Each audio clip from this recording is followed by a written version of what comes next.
पाटील जळेकर यांच्या नेतृत्वाखाली यांच्या मार्गदर्शनाखाली त्यांनी मनामध्ये हा संकल्प केला. माझी जबाबदारी हा संकल्प मनामध्ये ठेवून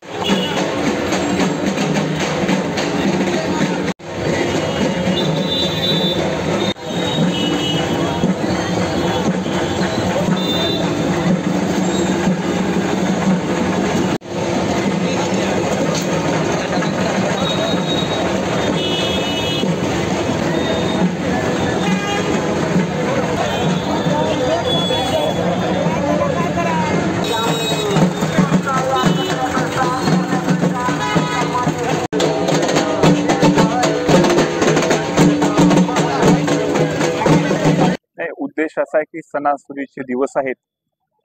गणपतीचं आगमन या ठिकाणी झालेलं आहे आणि जसं आपण आपल्या घरामध्ये गणपती येणार म्हणून आपण स्वच्छता करतो, सजवतो, तसं लातूर शहर पण आपलं घर आहे.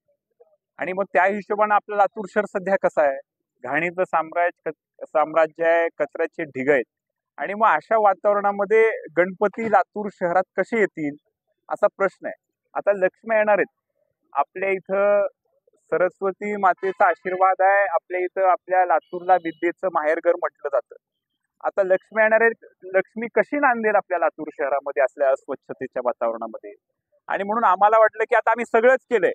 आम्ही 2 वर्षामध्ये 20-30 आंदोलनं केली.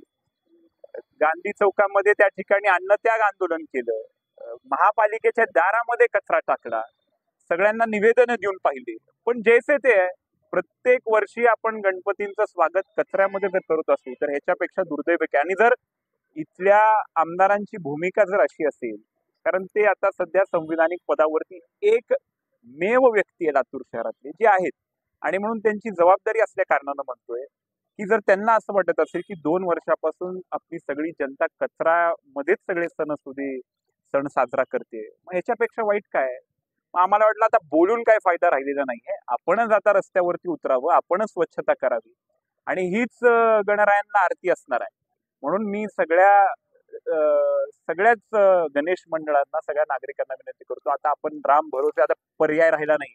आपणच आता ही सगळी स्वच्छता हातात घ्या, आपणच कामाला लागा. ह्याच्याशिवाय आपलं शहर स्वच्छ होणार नाही.